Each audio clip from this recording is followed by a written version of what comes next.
యాదాద్రి భువనగిరి జిల్లా సంస్థ నారాయణపూర్ మండల సర్వేల్ గురుకుల పాఠశాలలో నిన్న బాలుడికి గాయాలైన సంఘటనపై బీజేపీ బీఆర్ఎస్ పార్టీలు వేర్వేరుగా గురుకుల పాఠశాల వద్ద ఆందోళన కార్యక్రమం చేపట్టిన ఇరు పార్టీల నేతలు ఆందోళన చేపట్టారు.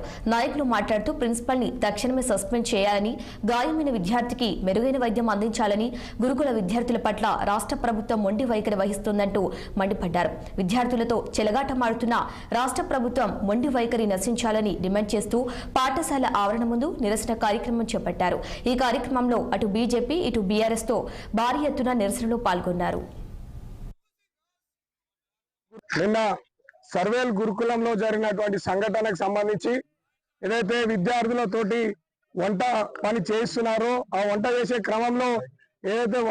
క్రమంలో జావా అనేది మీద పడి విద్యార్థి తీవ్ర గాయాల పాలై ఇవాళ చావు బతుకుల మధ్యలో పోరాటం చేస్తుంటే ఈ ప్రిన్సిపాల్ మాత్రం ఇప్పటి వరకు స్పందించలేదు. ఈ రాష్ట్ర ప్రభుత్వం నుంచి ఎటువంటి ఎవరు కూడా స్పందించలేదు. స్థానిక ఎమ్మెల్యే ఇప్పటివరకు స్పందించలేదు. కలెక్టర్ గారు కూడా స్పందించలేదు. అంటే విద్యార్థుల ప్రాణాలంటే ఈ ప్రభుత్వానికి కానీ ప్రభుత్వ అధికారులకు కానీ లెక్కలేదన్నమాట.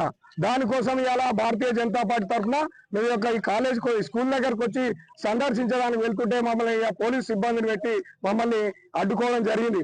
నిన్న సర్వేల్ గురుకులంలో జరిగినటువంటి సంఘటనకు సంబంధించి ఏదైతే విద్యార్థులతోటి వంట పని చేస్తున్నారో ఆ వంట చేసే క్రమంలో జావా అనేది ఉండి నియోజకవర్గం ప్రధాన